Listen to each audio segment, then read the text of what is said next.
All right, I'm going to show you the proof today that the Bible classifies atheists as Luciferians. Now, I know right away the atheists are screaming and foul and everything else, and they say, we don't believe in Satan, we don't believe in Satan. I just want to show you here, I want you to open your mind for a minute, and I want you to just look at this thing logically. How can we look at a book of silly? Yeah, yes, I know. But just open your mind for a little bit, okay? It's not going to hurt too bad. Let's look here at the book of Genesis. And I know you reject it. I know. But let's just stick with me here for a minute. Genesis chapter 3. Now the serpent was more subtle than any beast of the field which the Lord God had made. And he said unto the woman, oh, I know, talking snake, I know, it's terrible, isn't it? Yea, hath God said, ye shall not eat of every tree of the garden. And the woman said unto the serpent, we may eat of the fruit of the trees of the garden, but of the fruit of the tree which is in the midst of the garden, God hath said, ye shall not eat of it, neither shall ye touch it, lest ye die. And the serpent said unto the woman, ye shall not surely die, for God doth know that in the day ye eat thereof, that your eyes shall be opened, then your eyes shall be opened, and ye shall be as gods, knowing good and evil. And when the woman saw that the tree was good for food, and that it was pleasant to the eyes, and a tree desired to make one wise, she took of the fruit thereof, and did eat, and gave also unto her husband with her, and he did eat. Okay? Now, you say, oh, I know you reject it. Okay? That's not even what we're talking about here. But let's look at this thing.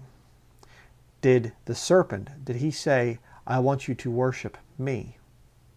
Serpent being Satan. No. Did he say you have to become an official card-carrying member of the Church of Satan? No, he didn't say that. Look what he says. All right here. God doth know that in the day ye eat thereof, then your eyes shall be opened. Question to you atheists. Do you believe and confess that your eyes have been opened now that you're an atheist?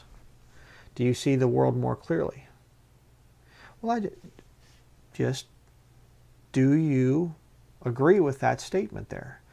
Do you believe that your eyes are more open than somebody like me that's blinded by religion? If you're honest, you'll say yes.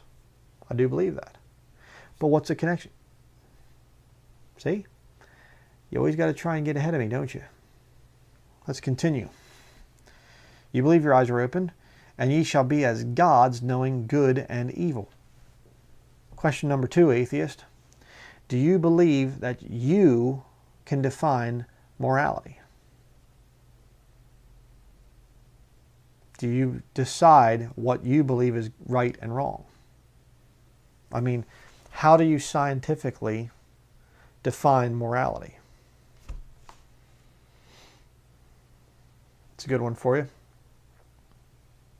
Okay? You believe, as an atheist, that your eyes are open. Mine are closed because I'm in religion. You believe that you can make your own standards of right and wrong. And you say, well, I submit to the laws of the land and stuff like this. Well, until they become corrupt.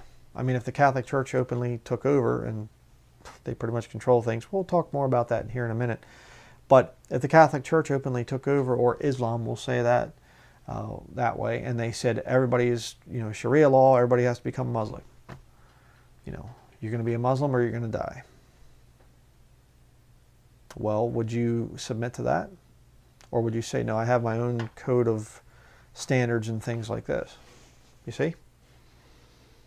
You do believe that your eyes are open and that you can be, you may not believe that you're a god, but you believe that you can define good and evil.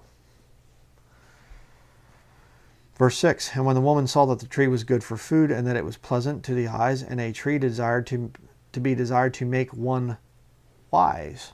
Do you believe that you're wise as an atheist? Do you believe that you are educated, and somebody like me is just a dumb hillbilly with outdated beliefs and an outdated book? So you passed the first 3 tests there. Let me show you where the word Lucifer appears in the Bible.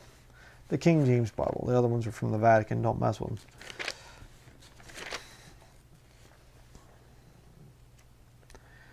Isaiah chapter 14.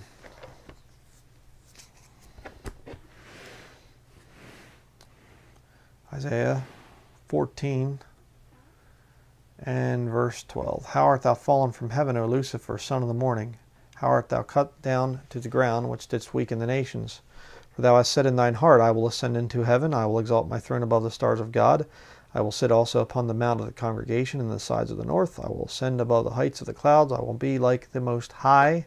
Yet thou shalt be brought down to hell, to the sides of the pit. Now, you might not confess everything exactly like that, but the fact of the matter is, as an atheist, let me ask you a question. Do you believe that you are your own God? I know you're going to vehemently deny it because you know where I'm taking this thing. You know that I'm taking this to prove that you are in fact a Luciferian. You see, a Luciferian, a real one, doesn't believe in Satan. But they believe in the concepts that Satan taught. The rebellious nature against God. They say to themselves, I reject things like sin, eternal punishment. I'm going to look for contradictions and errors in this King James Bible. Yeah. You know why? Because in your mind, you believe that your eyes have been opened. You believe that you are a God knowing good and evil. And you believe that you are wise. Congratulations, you're a Luciferian. You're following in the footsteps of your father. It's not God the Father. And you say, well, this is stupid. Okay, let me just say this. I know that the atheists make a big deal out of fighting religion and stuff like this, and you'll get the 10 Commandments monuments or the 10 Commandments in a public school or whatever else, and they get these atheists, just atheist organizations going crazy and going in there, you must remove these 10 Commandments, and everything else because it mentions God, and we don't believe in God. Science has disproved God, and the whole deal. All right, well, if you're going to spend money and energy going after heinous crimes of religious hate speech, why not go after Roman Catholicism? Specifically the Jesuit order that the Pope, right now Pope Francis, is a part of. Why not use your power and your influence as atheists to go after Roman Catholicism? If you do some research, you'll find out that a lot of the leading philosophers of humanism were actually Jesuit trained. Oh, yeah. See, the fact of the matter is, they're atheist. You are a Luciferian. You might not worship Satan, but he didn't tell anybody to worship him in Isaiah 14 or Genesis chapter 3. He never said to Eve, hey, worship me. Call yourself a Satanist. He never said that. All he said is, I can give you wisdom that will open your eyes and you can define your system of belief. You can define what is right and wrong. Make your own decisions in life. You'll be free from the constraints of the evil God that tells you what to do. So congratulations if you're an atheist. You're a Luciferian.